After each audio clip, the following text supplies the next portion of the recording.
और किस रोल में आई हूँ। मैं सम्राट भद्रसेन की इकलौती बेटी, मेरा नाम मधुमंजरी है। मुझे तंत्र विद्या का बहुत बड़ा ज्ञान है। मैं अपने तंत्र विद्या द्वारा कई गणों और कई खूंखार जानवरों को अपने वश में रखती हूँ और उन्हीं के द्वारा अपना हर काम सॉल्व करती हूँ। लेकिन अफसोस है तो मुझे सिर्फ इस बात का कि मेरे पिताजी मेरी शादी के बारे में नहीं सोचते, न मेरी शादी का रिश्ता कहीं लेकर जाते हैं, न शादी की बात चलाते हैं।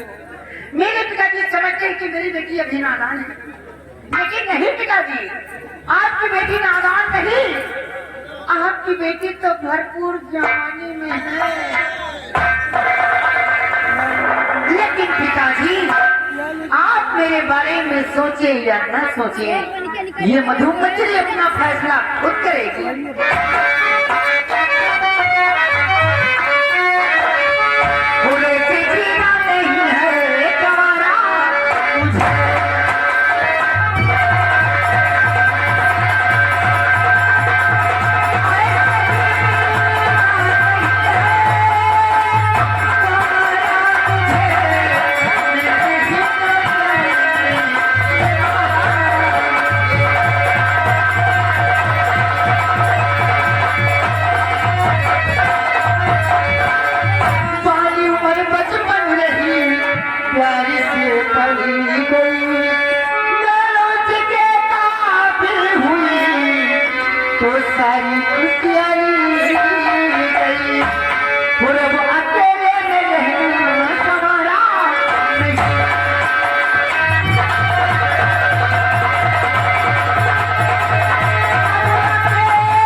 लेकर चलती हूँ। मैं अपने तंत्र विद्या द्वारा दो गढ़ बनाती हूँ, एक शेर और एक भालू। उन्हें क्या कौन शक्ति ये देखेगा। चल काल महाकाल काली प्रतुत भालू प्रकट हो।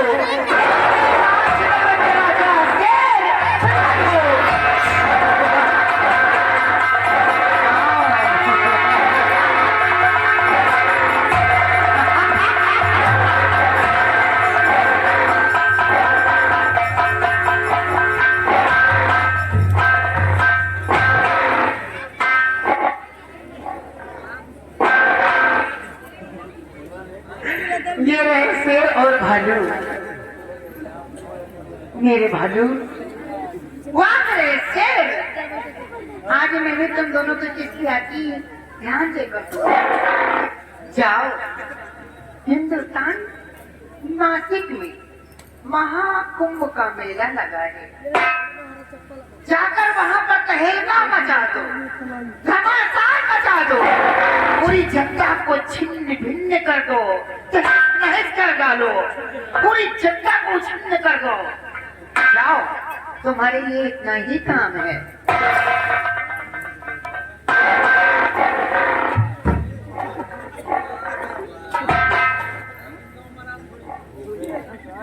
वाह मेरे शेर, वाह मेरे भालू, क्या बात है, मैं तुम्हारी बात को समझी नहीं। हाँ? ओ, अब समझ में आया। जाओ, मैं प्रतिज्ञा करती हूँ और तुम्हें वचन देती हूँ, जब मेरा काम पूरा करके आओगे।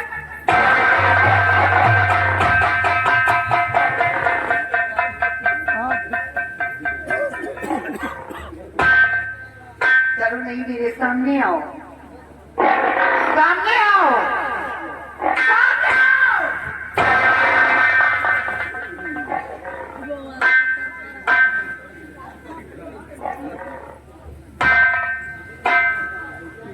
मैं तुम्हें वचन देती हूँ, प्रतिज्ञा करती हूँ, जब मेरा काम पूरा करके आओगे किस्म का लहू तुम दोनों को अवश्य पिलाऊंगी।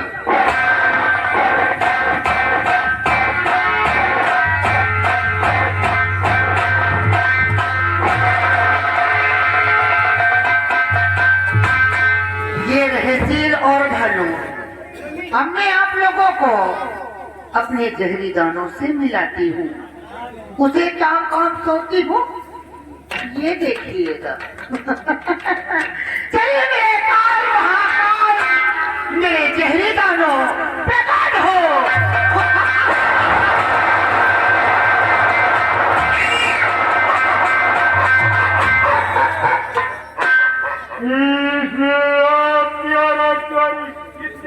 ध्यान देकर सुनो मेरी आलापनी दो।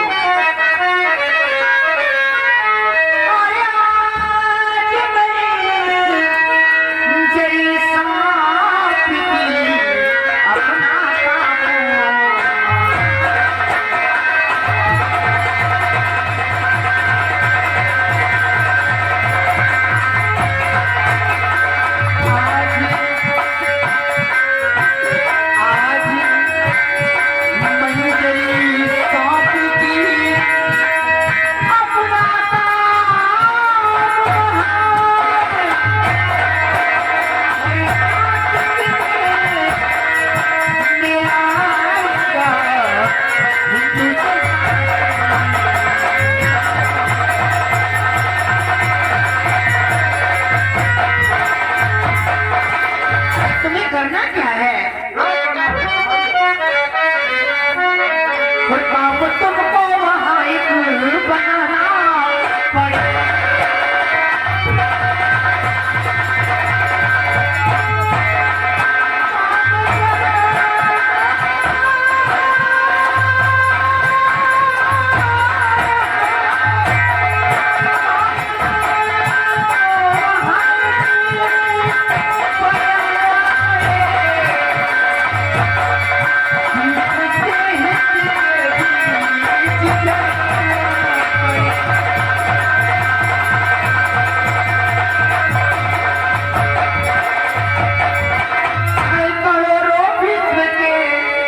धूप वाला को कुमर देख लेना घूम कर, जो हो मेरे काबिल कुमर, वो जो हो काबिल उसे तुमको लाना।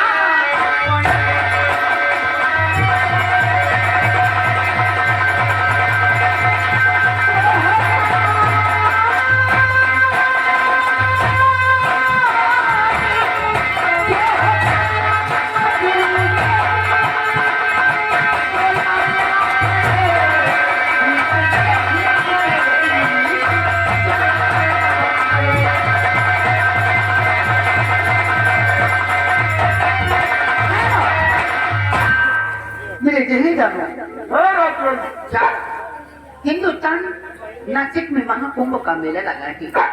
वहाँ पर देश व विदेश के राजकुमार आए होंगे। चारों तरफ घूम कर देख लेना, जो कोई खूबसूरत वर हो उसे मेरे समक्ष लेकर आना। जाने से पहले एक शर्त। क्या शर्त है तुम्हारी? शर्त ये होगा, आपने वो ढूंढ कर लाऊंगा, हाँ? वो दिन मुझे आजाद कर दूंगा। आजाद? मैं कसम खाती हूँ, मैं कसम खाती हूँ, जिस दिन वर लेकर आओगे मैं तुम्हें आजाद कर दूंगी। अपना मन चाहा काम तुम कर सकते हो। जाओ।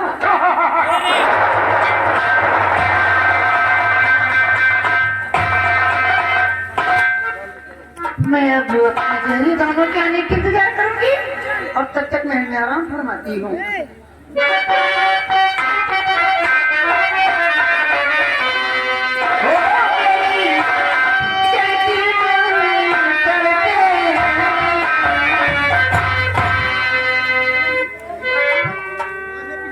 कब लेकर आएंगे जहरी दानों?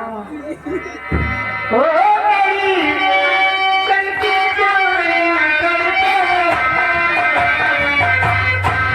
ये वादा न करो,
क्या बात है बहन, आप अचानक गिर क्यों पड़ी है?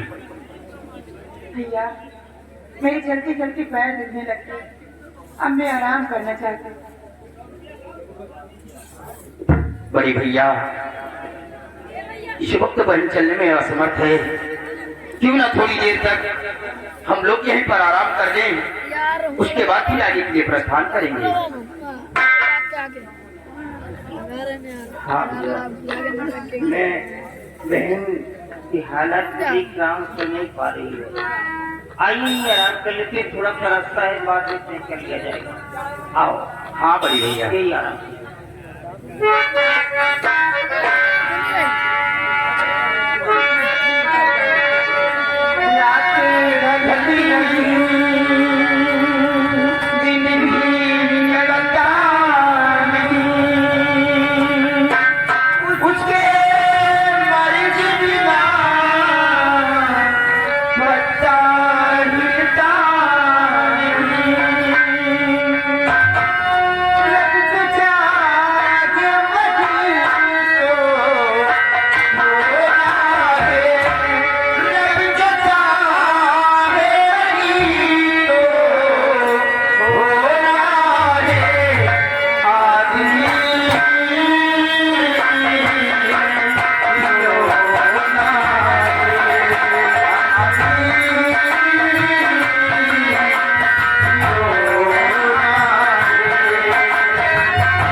राजू यादव गुरु के पूर्व निवासी एक घर मालिक को 101 रुपए के उपहार और 10 रुपए का इनाम पारित किया था।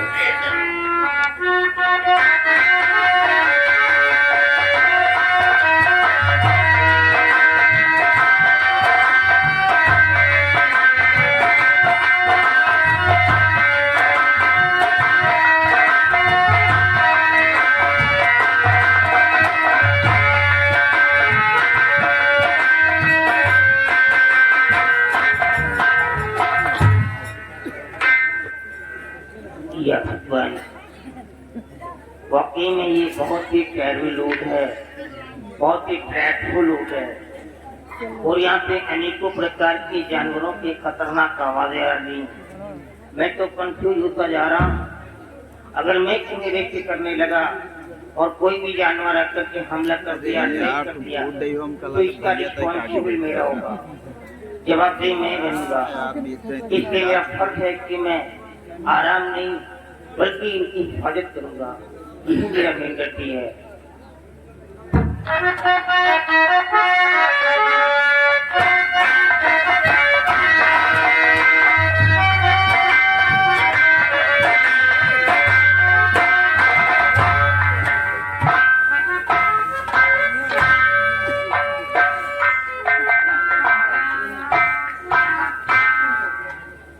भैया ये आप क्या कर रहे हैं?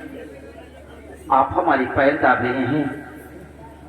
जरा सोचिए कि आप मुझसे बड़े हैं और आपका ये धर्म और फर्ज नहीं कि आप हमारे पैर दबाएं।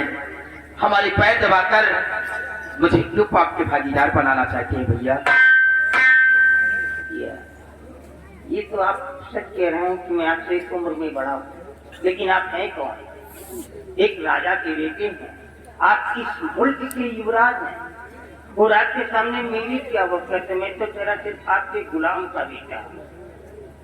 कुत्ता मालिक की हिफाजत तो करता है मेरे भाई, लेकिन उसको बैठने के लिए जगह जमीन होती, चारपाई नहीं। जूते कितने भी कीमती हो जाएं, जूते कभी सच की शोभा क्या बन सकती है? क्या लो, वो तो पैरों से रौंदने के लिए बनाई जाती है।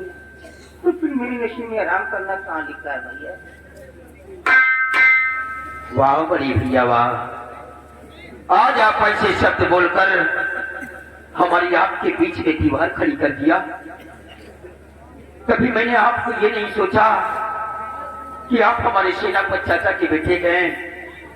मैंने आपको हमेशा अपने बड़े भाई की नजर से देखा है। और फिर हर सालाना रक्षाबंधन के दिन सबसे पहले हमारी बहन आपके हाथों में राखी का धागा बांधती है, उसके बाद हमारे हाथों में पिताजी भी कोई वस्तु लेकर आते हैं तो सबसे पहले आपके लिए लेकर आते हैं, उसके बाद हमारे लिए। आज आप मालिक और नौकर की बात कर रहे हैं भैया। बस मेरे भाई बस, आज तूने अपनी बराबरी पे लाकर के खड़ा कर दिया। मुझे क्षमा कर दे, मैं घाट गया था, माफ कर दे मेरे भाई। तेरे कितने उच्च विचार हैं। चल मैं ही आराम कर लेता हूँ। चल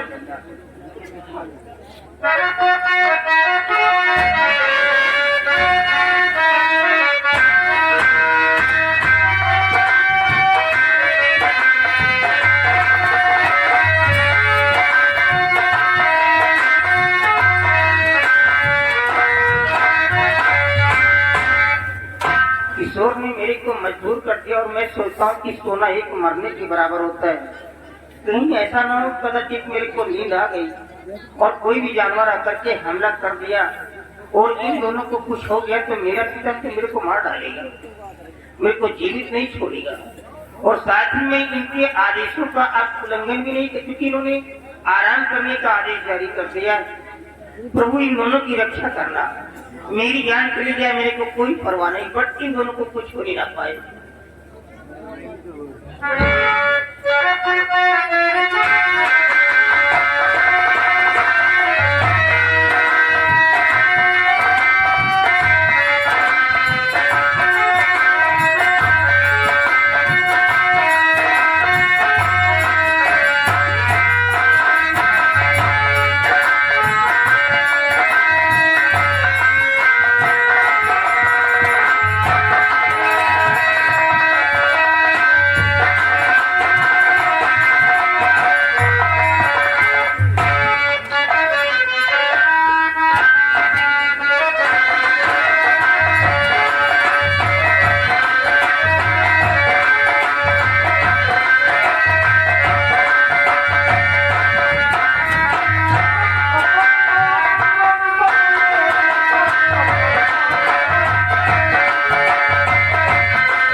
देखे तो खुश हो और इसे बेहोश करके ले जाना।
मेरे को नहीं मिला बहन। मैंने एक साथ कई आवाजें भी लगाई, लेकिन किशोर बोला ही नहीं। ये तलवार किशोर की मेरे को मिली, लेकिन किशोर नहीं मिला। और हम लोग भागते भागते वापस दूर चले आए। किशोर भी इतना छोटा सारी बच्चा नहीं जो जंगल में छूट जाएगा। कहीं ऐसा तो नहीं कि जो राक्षस हम लोगों का पीछा कर रहा था, कहीं इसी ने मेरे भाई को जुदा तो नहीं कर दिया?